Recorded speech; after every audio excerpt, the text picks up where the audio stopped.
বেলা বাড়ার সাথে সাথে হাটগুলোতে পশুর সংখ্যা বাড়তে শুরু করে। ক্রেতা বিক্রেতা সব মিলিয়ে কানায় কানায় পরিপূর্ণ হয়ে যায় হাট চত্বর। চাহিদার তুলনায় গরু বেশি হয়, দাম পাচ্ছে না বিক্রেতারা। ছোট ও মাঝারি আকৃতির গরুর কিছুটা ক্রেতা চাহিদা থাকলেও বড় গরুর চাহিদা রয়েছে কম, যার ফলে বিপাকে পড়ছেন খামারি ও ব্যবসায়ীরা। সিরাজগঞ্জ সদর উপজেলার পোড়াবাড়ি পশুর হাট ঘুরে এসব চিত্র দেখা যায়। তবে বাজার মন্দা হওয়ায় হতাশ খামারিরা, আর কম দামে গরু কিনতে পেরে খুশি ক্রেতা ও ব্যবসায়ীরা। কালকে একটা কিনছে, আজকে আরো দুইটা কিনবো। এখন দামাদামি করতেছি, তবে আশা অনুরূপ দাম আমরা যেভাবে পাচ্ছিলাম তার থেকে একটু কমই পাচ্ছি আর কি। এখানে বেশ কয়েকটা গরু দেখেছি, দেখার পার্সপেক্টিভে মনে হয়েছে যে অন্যান্য যে কুরবানি আছে সেই তুলনায় এবারের যে বাজারটা বা রেটটা বা দরটা এটা তুলনামূলকভাবে একটু কম। খামারিরা বলছেন গত বছরের তুলনায় এবারে গরুর দাম অনেক কম, আর গরু লালন পালনে খরচ বেড়েছে বহুগুণ। এমন পরিস্থিতিতে গরু বিক্রি করেও খরচ উঠছে না, উল্টো গুনতে হচ্ছে লোকসান। প্রায় 3 লক্ষ টাকার মতো পড়ে আছে, বুঝছেন।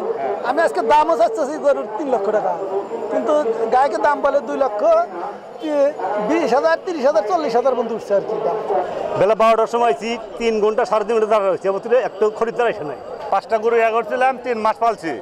যে পরিমাণ টাকা খরচ হয়েছে আর গরুর যে টাকা কিনছিলাম তাতে আমার 70,000 টাকা লস যাবো। গরুর আমদানি বেশি হলেও গরুর দাম এবার কম, যে কারণে খামারিরা ক্ষতির মুখে পড়বে বলে জানান হাটের এই ইজারাদার। গরুর আমদানি কত বাড়ছে এবার একটু বেশি, গরুর ব্যাপারী পত্র এবার বাইরের ব্যাপারী পত্র এবার খুবই কম।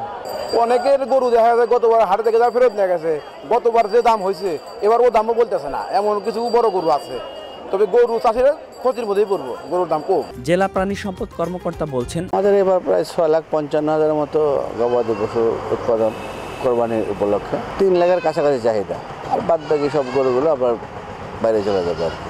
মানে এখন ঢাকা, চিটাগাং এবং দেশের অন্যান্য স্থানে যাবে।